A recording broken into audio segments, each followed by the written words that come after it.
Apa sih polisi suka sekali tersangkakan orang yang jadi korban? Anggota Komisi 3 dan bapak-bapak, ibu-ibu dari yang punya warung, Ibu Nabila ya. Kami dari fraksi PDI Perjuangan melihat kasus ini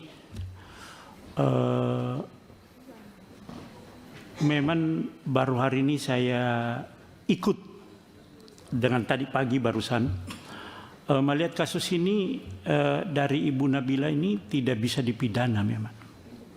Saya tidak ngerti Bareskrim ini kenapa sih polisi suka sekali tersangkakan orang yang jadi korban.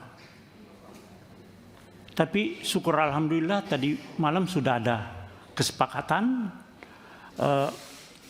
Yang disampaikan tadi kesimpulan itu pasal 36 KUHP harus diperhatikan itu. Kalaupun juga berdasarkan undang-undang ITE itu juga tidak bisa juga dipidana karena itu termasuk kepentingan umum di situ gitu, tidak bisa. Oleh karena itu saya sangat setuju bahwa kasus ini harus dihentikan, di SP3-kan kepada Ibu Nabila sebagai tersangka dalam kasus ini gitu loh. Saya minta kepada Bareskrim Polri segera meng-SP3-kan ini, tapi saya kira sudah ada tadi malam semuanya.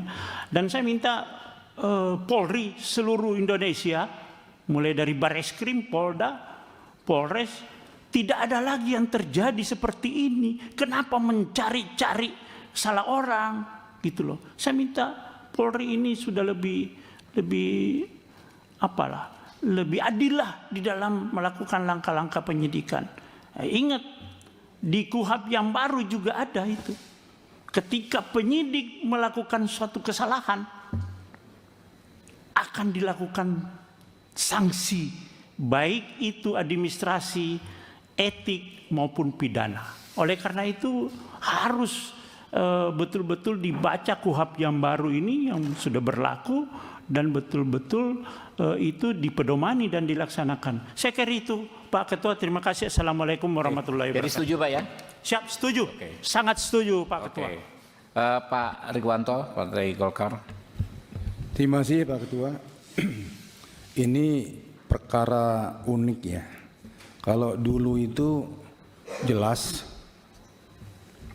praduga tak bersalah itu diterapkan kepada setiap orang yang dikenakan status tersangka atau dituduhkan, ya, supaya hak-haknya masih pulih sebelum pengadilan memberikan keputusan dia dinyatakan bersalah dan mempunyai kekuatan hukum tetap. Jadi praduga tak bersalah itu mencakup hak-hak administratif ya, pada intinya. Dia masih punya upaya-upaya hukum, didampingi pengacara, kemudian juga saya salah apa, saya harus diperiksa seperti apa, tuduhannya apa. Nah, kalau berkaitan dengan pemberitaan dia itu belum pantas dipersalahkan, kemudian dia berbalik pencemaran nama baik itu ya, yang menuduh dia bersalah melakukan suatu perbuatan, ini presiden buruk bagi perkembangan hukum di Indonesia. Bayangkan ya.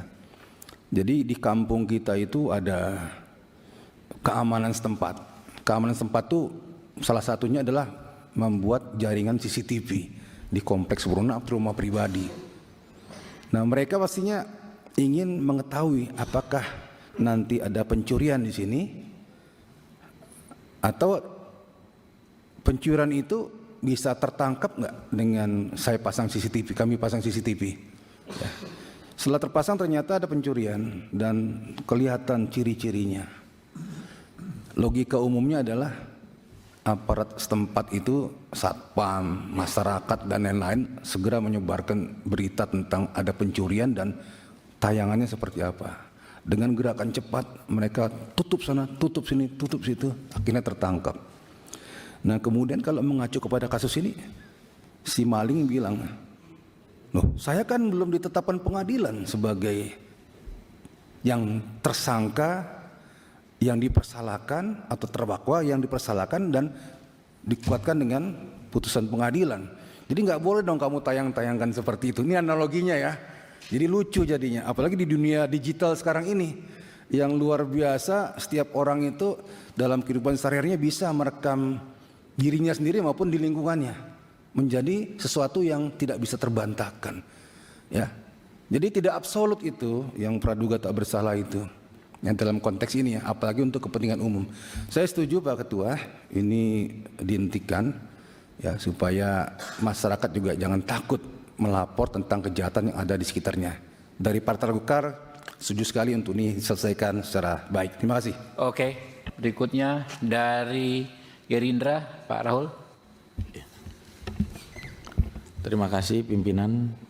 Download Tribun X sekarang, menghadirkan lokal menjadi Indonesia.